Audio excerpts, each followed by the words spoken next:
E aí, gente, tudo bem? Sejam bem-vindos e bem-vindas a mais um vídeo aqui no canal do Professor Ferreto. É isso mesmo? Eu sou o professor Pedro Renal, professor da plataforma do Professor Ferreto. E hoje a gente vai ter uma aula que, a princípio, parece que é só uma curiosidade, mas não é não. Porque a gente vai passar por planos econômicos que são bem cobrados no Enem e vestibulares. A gente vai falar da história das moedas no Brasil. Então a gente vai passar, principalmente quando a gente chega na República, são bem cobradas. Mas a gente vai ter um histórico aqui do que teve antes da República, do período republicano. Então eu já vou te convidar a se inscrever aqui no canal do Professor Ferreto, porque está tendo muito conteúdo aqui, e conhecer também a nossa plataforma, tá bom? Vamos lá começar.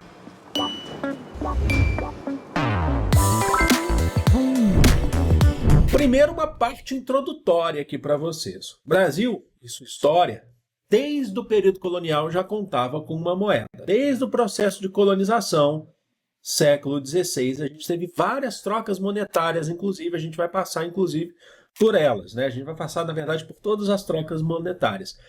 A primeira moeda que a gente vai considerar no Brasil, na verdade, não era nem do Brasil, era de Portugal e foi introduzida ao Brasil, porque o Brasil era uma colônia de Portugal, é o real. Opa!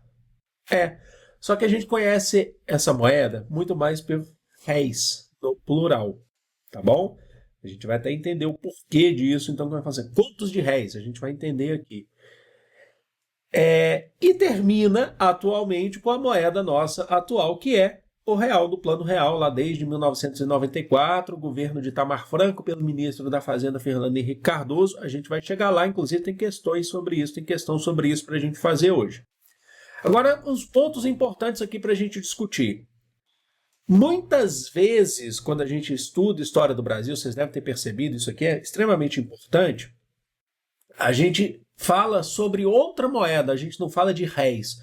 Principalmente quando se fala em transações internacionais de Portugal ou do Brasil, até o século XIX, até, na verdade, o século XX, a gente fala em libras. Não as libras atuais da Inglaterra, as libras esterlinas, as libras. Por quê? Principalmente depois de 1703, o que a gente tem em 1703? O Tratado de Methuen, Tratado de Panos e Vinhos, que é aquele que Portugal vende vinho mais barato em troca de tecidos mais baratos da Inglaterra e acaba se endividando com a Inglaterra.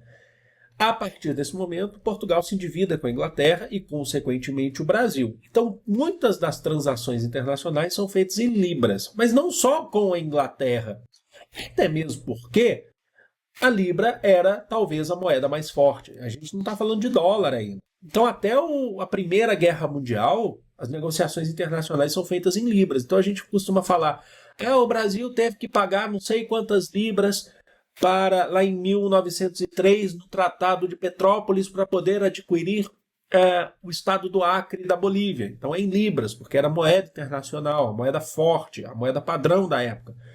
Então, o Brasil pagou libras para Portugal para poder conseguir a independência em 1824, compreenderam? Mas não era a moeda do Brasil, porque você tinha circulação de libras, até mesmo por conta de muitos banqueiros andando no Brasil. Então esse é um ponto importante. A moeda lá durante a colônia e vai durar muito, muito, muito mesmo até o século XX no Brasil são os réis. O real, que a gente vai chamar de réis, né? E outro ponto importante aqui para destacar, que a gente vai ver imagens aqui de moedas, efígie. O que é efígie? Efígie são as imagens nas notas, tá? Independente de qual imagem seja, a gente chama de efígie, tá bom? Isso é importante, porque o pessoal às vezes olha a nota de real e fala assim, essa aqui é a efígie. Não, a gente vai sempre falar disso. A efígie é a imagem, independente de qual nota seja, de qual moeda seja. Então vamos lá então, começando por ordem cronológica, vamos falar dos... Opa, já passei aqui uma imagem. Os réis, ou real. O real que pertence, né, já é utilizado no Brasil, como eu já falei para vocês, desde o período colonial. Era uma moeda trazida de Portugal. E ela é uma moeda não fracionável. Significa que não existiam centavos. não existiam centavos. Então, os cálculos geralmente eram sempre acima de R$ 1. Então, basicamente, não existia nada em R$ 1. Então, ficou mais conhecido como réis, porque você falava em réis, tinha nada abaixo de R$ 1, era sempre acima. Então, são os réis, tá? Ela era não fracionável, é diferente do real atual, que você tem centavos. 50. Hoje em dia você não compra nada com centavos, né? Talvez balas aí, chiclete, eu não sei. Acho que não. Certo? E ela vai durar tanto. Depois ela vai se tornar oficial do Brasil, com a independência do Brasil, e só vai ser substituída pelo cruzeiro, que é a nossa próxima moeda, em 1942, em pleno governo Vargas, lá na ditadura do Estado Novo. Tá bom? Alguns conceitos importantes aqui para a gente falar sobre réis. O conceito de conto de réis. Você já ouviu falar, certamente. Conto de réis. Era expressão para indicar 1.000.000 de réis. Olha essa explicação. Conto, do latim, vem de computus, que significa 100.000 por 10 vezes. Então dá 1.000.000 de réis. Então, conto de réis, certo? E aí também tem a expressão mil-réis. Já ouviram falar também, né? Agora, às vezes você está lá lendo algum livro, assistindo algum filme sobre a história do Brasil, e o sujeito lá no período colonial, ou até mesmo no período imperial, ele vai comprar alguma coisa na mercearia, está assistindo, por exemplo, lá o vídeo sobre o Barão de Mauá. Aí aparece alguma cena, não sei se tem isso realmente, porque eu não lembro. Uma cena que ele vai numa mercearia comprar um negócio. Ele compra lá, paga em réis, só que ele fala assim, vintém, pataca, dobrão, tostão. Opa, peraí, você falou assim que a moeda era o réis, o real. Mas ele está falando em tostão. Quanto está isso aqui? Não sei quantos tostões. 1 dobrão, 2 dobrões, pataca, vintém. Por quê? São outras moedas? Não, são pertencentes aos réis. Só que existiam vários tipos de moedas e notas circulando naquele período, que todas elas valiam os réis.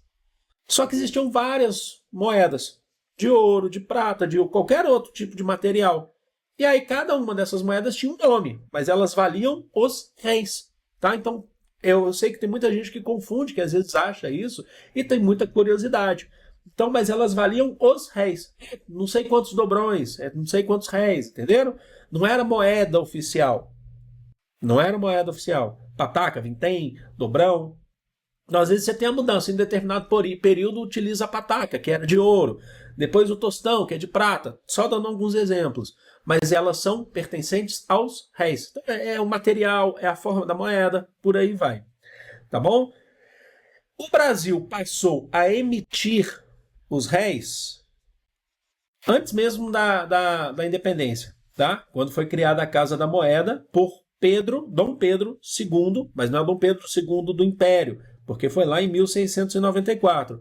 Era o rei de Portugal, Dom Pedro II. É esse outro que a gente está falando. Foi instalada a primeira Casa da Moeda no Brasil, se eu não me engano, foi no Rio de Janeiro, e o Brasil começou a emitir a moeda que valia o mesmo tanto lá de Portugal. Beleza, gente. Então passamos isso, imagens aqui para vocês. Deixa eu ver se tem alguma informação. Não, exatamente. Aqui nós temos, tá escrito aqui, 400 réis, uma moeda de 400 réis de ouro. Essa, se eu não me engano, é do período colonial ainda. E aqui já do período imperial, que são 10 réis. Olha só que interessante. São as notas. Você tem vários tipos aqui no Brasil, tá bom? E quando que os réis acabam? Quando a economia brasileira começa a ficar mais aquecida, mas a moeda é desvalorizada. Em 1942, no meio lá do governo do Getúlio Vargas, no Estado Novo, na ditadura do Estado Novo, os réis foram substituídos agora pela primeira moeda mais forte que a gente vai ter no Brasil, que se afasta mais desse período colonial brasileiro, que é o cruzeiro, tá? E aí eu peço para vocês tomarem cuidado que o cruzeiro volta algumas vezes para ser a moeda do Brasil. Esse cruzeiro, atenção, Ele durou de 1942 até 1967, até a ditadura militar brasileira. A ideia era unificar a moeda brasileira, porque, como eu falei para vocês, tinha tostão, pataca, tinha um monte de moeda lá nos réis, vocês lembram? Até o período do lançamento do Cruzeiro, lá no governo Vargas, existiam 56 diferentes cédulas em circulação no país. Imagina o caos que deveria ser viver naquele período. A pessoa já cresce, já aprendendo, já e acaba se acostumando. Mas tenta se colocar naquele período, como é que era difícil, numa economia que estava crescente em relação à industrialização, era preciso ter um padrão monetário. Então, nesse período, foi criado o Cruzeiro, que foi a moeda que mais durou no Brasil, foram os réis, seguida do Cruzeiro, porque ela vai ter algumas variações. Aqui uma nota, uma moeda de 2 centavos de Cruzeiro, olha, de 1945, a emissão dela. E aqui a gente tem, olha só, República dos Estados Unidos do Brasil. Esse nome aqui do Brasil durou até 1967, para vocês terem noção, tá? Não era República Federativa do Brasil. O Brasil se chamava Estados Unidos do Brasil. E aqui, gente, ó, a gente tem Cruzeiro. Um Cruzeiro, tá bom? Detalhe, aqui a gente já começa a ver uma característica na efígie, como eu falei para vocês. Nessa nota aqui de um Cruzeiro, a gente tem o Almirante Tamandaré. Durante o governo de Getúlio Vargas, era muito comum a gente ter aquela, principalmente no Estado Novo, era aquela ideia da construção da identidade nacional brasileira. Então, são levados em consideração vários símbolos nacionais. A nota levava símbolos nacionais para ter identificação, para as pessoas se identificarem com o Brasil, com essa ideia de nação. O Almirante Tamandaré foi um importante nome militar brasileiro, inclusive no processo de independência do Brasil, certo? Em relação a Portugal. Então, a efígie aqui trazendo o Almirante Tamandaré. Vamos passar para frente aí. Opa! Em 1967, em meio à ditadura militar, o Cruzeiro é substituído pelo Cruzeiro Novo. Deixa eu só colocar aqui para vocês antes, ó, para vocês verem aqui, ó, CR cifrão, Cruzeiro. Olha só, N, CR cifrão, Cruzeiro Novo. Cruzeiro Novo vai durar de 1967 até 70. Está no meio da ditadura militar. Importante destacar questões aqui sobre o Cruzeiro Novo. Ela é uma moeda basicamente transitória para a recuperação econômica do Brasil. Se vocês lembrarem, o governo militar é aquele governo que assume propondo e prometendo para o brasileiro uma recuperação econômica. Tem toda aquela justificativa de que o Brasil estava nas mãos dos comunistas, tanto é que o João Goulart sofreu o golpe militar de 64, que não era comunista, a gente sabe, mas era um progressista. Mas tinha aquela ideia, o Brasil não será uma nova Cuba, marcha da família com Deus pela liberdade, vamos tirar esses comunistas do Brasil, comunista come criancinha e tal. E aí, eles falaram assim, vamos recuperar a economia do Brasil. Uma das propostas era a mudança da moeda. Então, o Cruzeiro é substituído pelo Cruzeiro Novo, fazendo o que vai ser muito comum durante o governo Sarney, a gente conhece bastante, o corte dos 3 zeros. Quer dizer que um Cruzeiro Novo valia 1.000 cruzeiros. É o seguinte, vamos tentar valorizar a moeda com uma intervenção direta. Uma intervenção direta do Banco Central, que estava sendo criado naquele período, inclusive, tá? Então a gente vai fazer Cruzeiro Novo, vale 1.000 cruzeiros. Era o período que a ditadura está querendo fazer o que eles vão chamar de recuperação econômica do Brasil. Depois vai ter o plano de metas, não, o milagre econômico. O Brasil estava capenga economicamente por conta de dívida externa, inclusive por causa de Juscelino Kubitschek, do plano de metas. Então ela é temporária, né? E ela foi lá emitida pelo Banco Central, que foi fundado em 1965, para poder promover a recuperação monetária. E aqui na capa aí já fica aquela característica que a gente tem. Olha aqui quem está, Santos Dumont. E outro ponto importante, porque às vezes a gente acha que isso é uma característica só do Sarney. Um que é cortar os 3 zeros da moeda e transformar em 1. Outro ponto é a questão do aproveitamento das cédulas antigas. Aqui a gente tem uma nota de 10 mil cruzeiros. Mas não é cruzeiro novo? Pois é. Como ela é temporária para ser rápido, para que emitir novas notas? Fazer novas notas? Então se coloca um carimbo, não era um carimbo real, tá? Ele era pintadinho e tal, escrito lá Banco Central, 10 cruzeiros novos. Ó, de 10 mil cruzeiros vai para 10 cruzeiros novos. Então, essa prática do carimbo foi bastante utilizada na década de 80 no Brasil. E a gente vai ver isso, inclusive. Tudo bem. Passou do cruzeiro novo, volta para o cruzeiro. É isso aí. CR cifrão de novo. De 1970, quando eu nasci, era essa moeda aqui. Eu nasci em 82. Até 1986. Voltamos para o cruzeiro. Só que prestem bem atenção. Não é aquele cruzeiro lá fundado por Vargas em 1942. Ele tem muito mais a ver com o Cruzeiro Novo. É uma nova forma de se chamar o Cruzeiro Novo. O Cruzeiro Novo era só transitório para depois reformular o próprio Cruzeiro. Compreenderam? Então ele é menos aquele Cruzeiro de 1942 e mais o Cruzeiro Novo de 1967. Qual que é a ideia? O corte dos zeros. O corte dos 3 zeros. Então aqui, utilizando a mesma questão, tenta-se valorizar a moeda cortando os 3 zeros, significa que, atenção, um cruzeiro equivale a 1.000 cruzeiros novos. Então, você corta os 3 zeros do cruzeiro novo, vira um cruzeiro. Aqui, na efígie, como eu falei para vocês, a gente tem agora Rui Barbosa. Rui Barbosa, que é um dos grandes nomes, inclusive, da proclamação da República, mas mais precisamente da economia lá, do governo do primeiro presidente do Brasil, Marechal Deodoro da Fonseca. Figura importante, sobretudo, na história de São Paulo. Está aqui contra o civilismo, né? A favor do civilismo, contra mais políticas militares no poder, apesar dele ter sido ministro do Deodoro da Fonseca. Ele começa a ser figurinha carimbada aí na história do Brasil, aqui o Rui Barbosa, nas efígies, né? Nas cédulas brasileiras. Bom, aí a gente vai mudar de novo. Eu falei para vocês que esse cruzeiro, essa versão do cruzeiro foi até 86. Em meio ao retorno, agora Sarney é basicamente a continuidade da dança das moedas no Brasil. A democracia do país. Há uma crise econômica herdada pela ditadura militar brasileira. Ó, milagre econômico, fez o PIB crescer, mas aumentou a dívida do Brasil.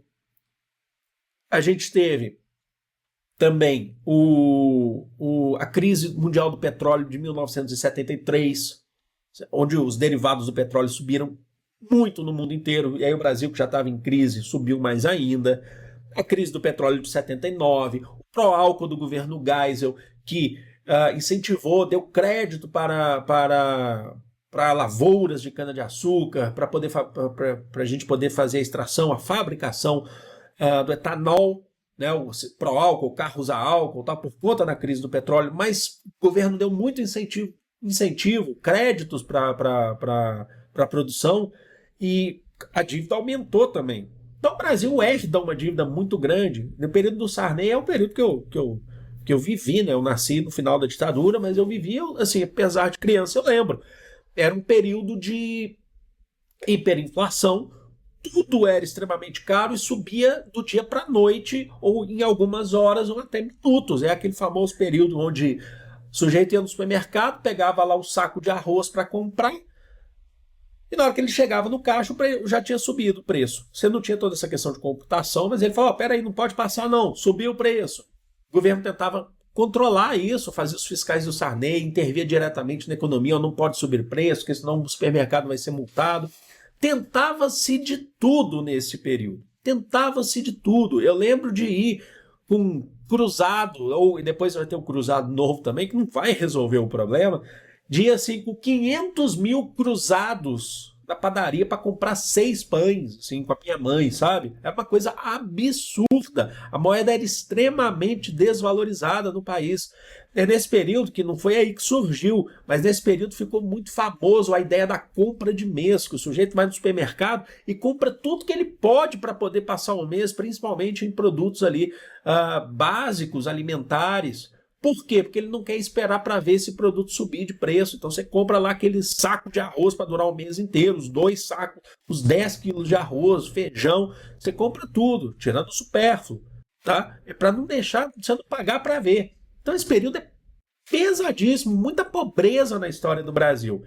Então, em meio à hiperinflação, o governo tem que dar uma resposta, tem que fazer uma saída. E aí é lançado o Plano Cruzado. Lançado o Plano Cruzado. Vamos cortar 3 zeros do Cruzeiro, certo? E vamos transformar em cruzado. Então, tentativa de valorização da moeda. O cruzado durou de 86 até 89, também não vai dar certo. Por que não dá certo? Essa é uma questão importante. Porque o Brasil continua endividado, você não tem investimento industrial forte nesse período no Brasil. A pobreza está muito grande, então as coisas não acompanham, não adianta só mudar a moeda. Aqui, novamente, a gente tem o Rui Barbosa, e aqui também uma figura importante da história do Brasil, Juscelino Kubitschek. Teve muita gente que criticou, coloca o Juscelino Kubitschek na efígie. Pô, o Juscelino Kubitschek endividou o Brasil. Pois é, mas era também uma ideia de falar, ó, houve processo de industrialização, crescimento, desenvolvimento industrial com o Juscelino Kubitschek. Passado o tempo de Sarney, ainda no governo Sarney, de 89 a 90, Sarney fala, ó, o plano cruzado não deu certo. O Sarney tem 4 planos econômicos. 2 deles mudam a moeda. Então você tem o plano cruzado, o plano Bresser, plano Verão e o cruzado 2. Vamos fazer o plano cruzado de novo aqui. Agora, sai o cruzado, entra o cruzado novo. NCZ cifrão. Vou mostrar aqui para vocês. Cruzado é CZ, não é CS como era o Cruzeiro. O Cruzeiro é CS, né? Não, CR, isso. Agora é CZ. CZ cifrão. Tá bom? Ó, fracassou, entra o plano cruzado. Fazendo o quê? Corta 3 zeros da moeda. Então significa que uma nota de NCZ cifrão 1 cruzado novo equivale a fazer o cifrão aqui, 1.000 cruzados. Você corta 3 zeros. Tá lá o Rui Barbosa de novo, e aqui volta a prática do carimbo. Agora um carimbo triangular. Fala, não são 1.000 cruzados, é 1 cruzado novo. E vamos fazer uma questão sobre esse período do Sarney, como a gente falou aqui. Questão lá da Universidade Estadual do Ceará, de 2019. Isso aqui é bastante cobrado, tá bom? Plano Cruzado 2, Plano Bresser, Plano Verão. Foram planos econômicos que adotaram medidas para tentar retirar o Brasil do quadro de inflação alta e que marcaram uma etapa significativa da história republicana brasileira. Considerando esse período e o contexto histórico, assinale a afirmação verdadeira. Qual que é o período? O período Sarney. Governos militares pós-1964 tentaram reduzir o crescente ritmo de investimentos estatais em setores da economia brasileira originados nos governos de Juscelino Kubitschek e João Goulart. Está errado. Eles não tentaram reduzir o crescente ritmo de investimentos estatais. Eles tentaram fazer investimentos estatais. O milagre econômico são investimentos estatais com capital internacional. Ponte Rio-Niterói, Transamazônica, certo? Então são investimentos estatais, só que utilizavam dinheiro internacional, capital internacional. Está errado. B. Na tentativa de conter o avanço inflacionário sobre os salários, Fernando Henrique Cardoso aplicou sem sucesso vários planos econômicos até acertar com o Plano Real. Não, Fernando Henrique Cardoso aplicou plano, que foi o real. Então não foram vários, tá? Não foram vários. Então essa está errada também. C. Os governos Lula utilizaram esses planos econômicos como forma de conter a alta inflacionária resultante das medidas adotadas por Fernando Henrique Cardoso no final de seu segundo governo. Lula não utilizou. O plano econômico, que é o plano monetário, tá? Real, continuou, tanto é que até hoje. Então não teve a utilização desses planos econômicos, tá? Quais seriam? Plano Cruzado, Cruzado 2, Plano Bresser e Plano Verão, que são planos do Sarney. Bem, a gente está falando de um tempo bem mais atrás. Então sobrou a D e tem que ser ela. O governo de José Sarney que herdou uma inflação crescente nos fins dos governos militares, até então está tudo certo, e na tentativa de contê-la lançou mão de planos econômicos variados sem obter sucesso. Tanto é que a gente teve que chegar no real. Alternativa correta, D de dado, gente. E olha aqui, voltamos para o Cruzeiro. CR Cifrão de novo, de 1990 a 93, tá? Na verdade, começa durante o governo de Fernando Collor de Mello e termina durante o governo de Itamar. Vale lembrar que o Collor ele recebeu impeachment em 92. A moeda voltou a se chamar Cruzeiro. A ideia é o corte dos 3 zeros novamente da moeda antiga, o cruzado novo. Então vamos lá. Nós tínhamos... vamos colocar aqui o Cruzeiro primeiro, ó. Se liga aí, gente, ó. Então nós temos um Cruzeiro que era igual a... Cruzado novo, como é que era? Que confusão, né? A 1.000 cruzados novos. Cortam o 3-0 e vão embora. Aqui a gente tem na efígie, que eu quero destacar para vocês, uma característica que já começa a mudar nesse período. Em vez de colocar figurões importantes, principalmente relacionados à política brasileira, então Rui Barbosa, Juscelino Kubitschek, começa a se mudar um pouco o perfil da efígie brasileira. A ideia é, em vez de valorizar a política, até mesmo porque isso tem a ver com o contexto da época, né? O Collor falava que queria reduzir o poder político, né? A gente sabe que não, na verdade teve corrupção.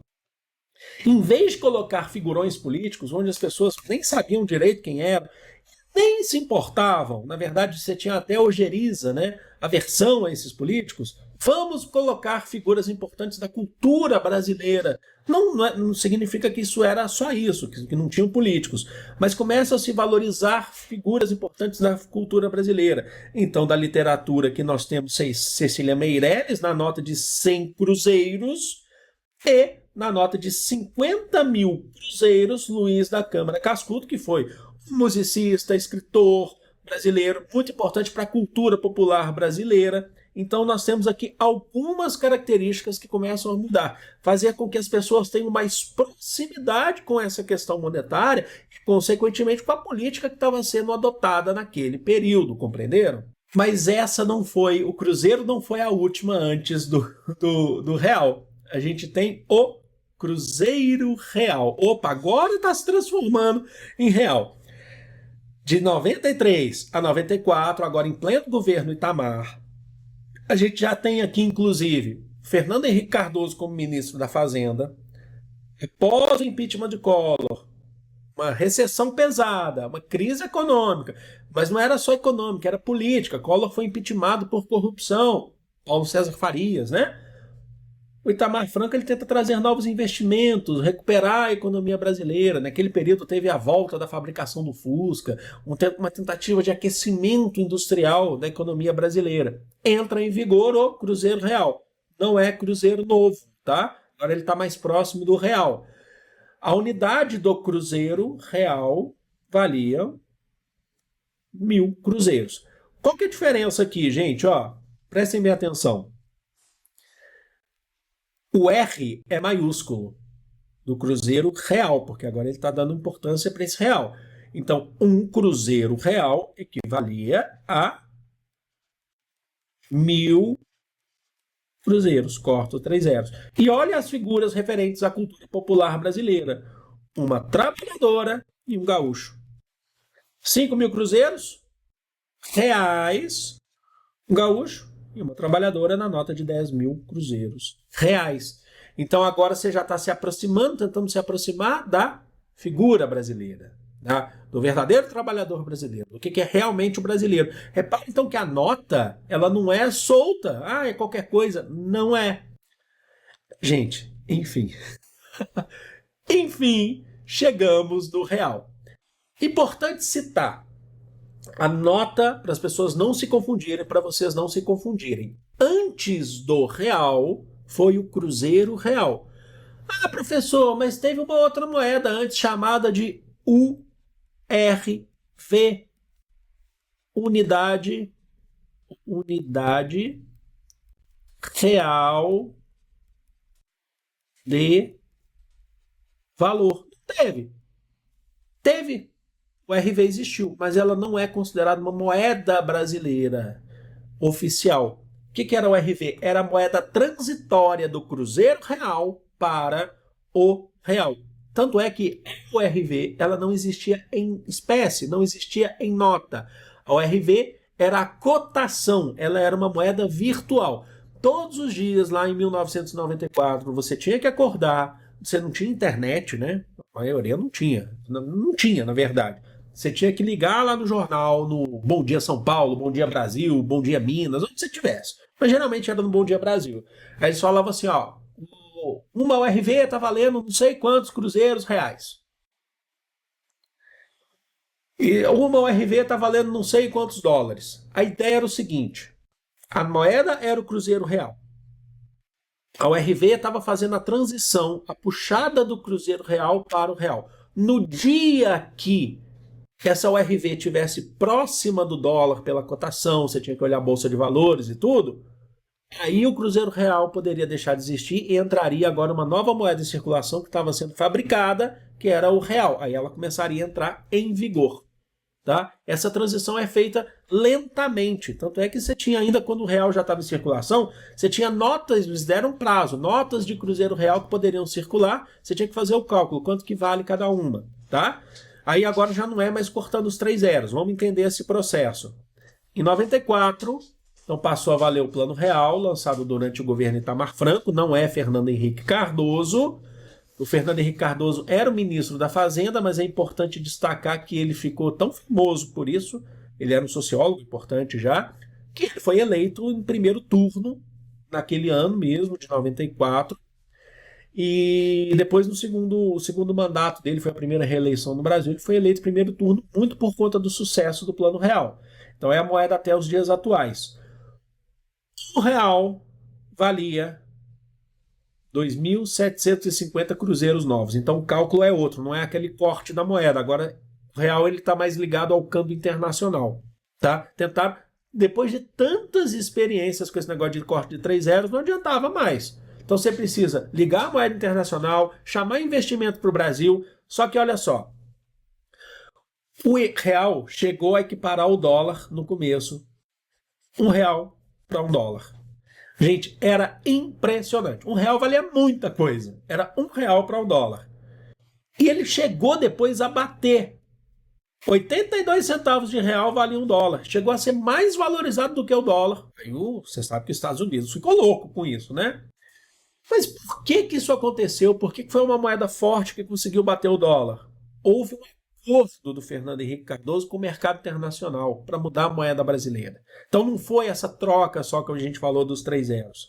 Olha só, teve que acontecer uma reforma fiscal brasileira, que foi justificada pelo governo. Olha só, o Brasil passou a adotar medidas que iam de novos empréstimos. A gente empresta, pega dinheiro junto com o FMI e promover privatizações. A gente vai reduzir a máquina pública, enxugar o Estado para essa moeda valer. Tá? Então foi um acordo que foi feito que lá na frente pesou. Tanto é que no final do governo do Fernando Henrique Cardoso você teve a crise do real. Mas ela passou longe de ser uma crise como você teve, por exemplo, lá no período do Cruzeiro. Por exemplo. Então houve um acordo internacional. A gente vai privatizar. O governo Fernando Henrique Cardoso é a consolidação do neoliberalismo no Brasil. Privatizou mais de 100 empresas no Brasil. A principal aí é a Vale, né? A Companhia Vale do Rio Doce. Hoje Vale é preço de banana, valia lá 6 milhões, 8 milhões, bilhões. Foi privatizado a 2 ou 3 bilhões apenas. Apenas assim, né? Nesse sentido. Agora, ponto importante aqui, ó. a efígie, que o pessoal fala, essa mulher aqui é a efígie. Não, ela não é efígie. Efígie, lembrem-se, é qualquer desenho que você tem na nota. Há uma justificativa por essa mulher. A moeda, o real, ele passa a adotar a fauna e a flora brasileira na efígie, só que da parte de trás. Então, como você tem aqui na nota de 5, a garça. Tem lá, acho que é na 50, você tem a onça, não é isso? Então, o que você tem?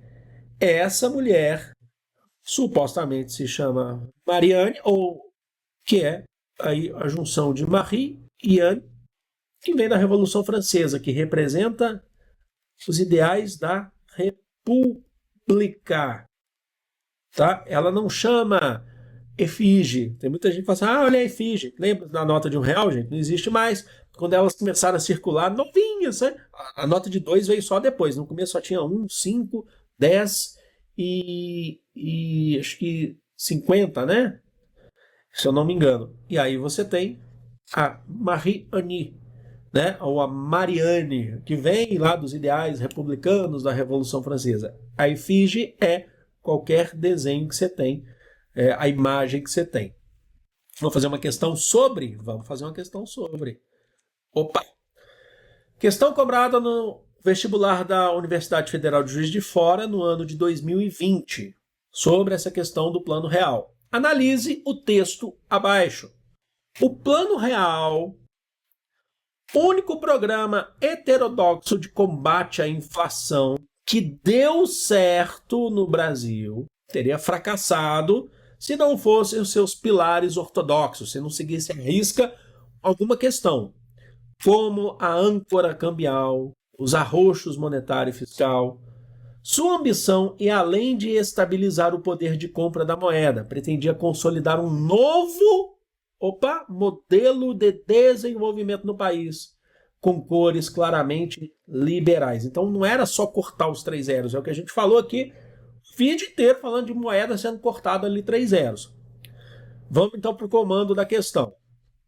O Plano Real foi um programa econômico com o objetivo de estabilização financeira através de reformas econômicas. Foi iniciado há 25 anos, em 1994, no governo Itamar Franco. Fernando Henrique Cardoso era o ministro da Fazenda e foi posteriormente presidente do Brasil. Sobre os fatos iniciais do plano, assinale a alternativa correta. A. O governo FHC buscou cumprir o propósito de liquidar os elementos do nacional desenvolvimentismo, pautando-se por um ideário que tinha no liberalismo econômico sua característica mais forte. Já achamos a correta. A ideia, como assim liquidar o nacional desenvolvimentismo? Desenvolvimentismo é diferente de nacional desenvolvimentismo. Desenvolvimentismo é o desenvolvimento, seja ele feito por capital internacional. O nacional seria a construção de indústrias nacionais, o fortalecimento da industrialização brasileira por bases nacionais, estatais. Fernando Henrique Cardoso ele se comprometeu a privatizar essas indústrias e trazer mais indústrias privadas para o Brasil. Foi um boom de indústrias privadas. A telefonia brasileira, que era estatal, foi privatizada. E o que a gente teve naquele período? O surgimento das companhias telefônicas. A Telefônica, a Embratel privatizada. Então você teve tudo isso foi privatizado. E surgiu esse boom de celulares no Brasil. Foi o acordo que o FHC fez. Então tem uma base do liberalismo, que a gente vai chamar ali de neoliberalismo hoje em dia. Então a alternativa correta, A. Vamos ver porque que as outras estão erradas. B. O processo de implantação da agenda intervencionista teve seu marco inicial no governo FHC. Intervencionista não, o Estado reduz, ele não intervém. Quem intervia era o Sarney cortando os 3 zeros. Aqui não, reduz, então está errada essa. Inicial no governo de Fernando Collor de Mello, que controlou a inflação. Ele não controlou, consolidando o discurso de que esse foi o único caminho para a resolução dos problemas. Está tudo errado aqui. C. O Plano Real foi definido por influência externa e pelo Tratado de Livre Comércio da América do Norte, a NAFTA, processo precursor do que se se tentaria estabelecer como área livre de comércio das Américas. A ALCA não é muito mais do que isso, é em relação ao processo de industrialização, a um processo de privatização, e a ALCA é um pouquinho depois, tá? O plano da ALCA é um pouquinho depois.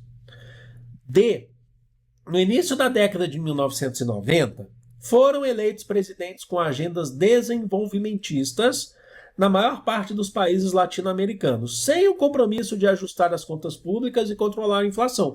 Não, na verdade, todos tentaram controlar a inflação. Quem conseguiu foi o Fernando Henrique Cardoso, dentro do governo de Itamar Franco. E o sucesso do Plano Real e o processo de estatização da economia. Não é estatização, é privatização. Tá? Provocaram significativas melhorias sociais, principalmente entre as camadas mais baixas que tiveram as poupanças confiscadas. Isso vai ser durante o governo Collor. Tá? Então vamos puxar uma seta aqui, ó. Isso aqui é Collor, confisco. Agora, o processo de privatização não é tema da aula, mas o processo de privatização tem muita gente que vai ser a favor e tem muita gente que vai ser contra. Porque a privatização vende as riquezas, tira do controle do Estado e aí você tem menos formas de poder reivindicar, e aí você aumenta a concentração de riquezas. No Estado também tem concentração de riqueza, só que ali, teoricamente, pertence ao povo que deveria reivindicar. Aí você tem mais chance de ter mais abertura, menos concentração. Tá? São alguns pontos só para trazer para vocês aqui.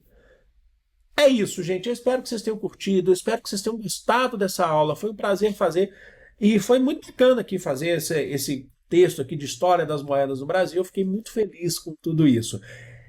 Não se esqueça de se inscrever aqui no canal do Professor Ferreta e deixa aqui os seus comentários de carinho, crítica construtiva, contribuição sua, porque estudante ajudando estudante, isso é a coisa que mais importa rumo ao nosso sucesso.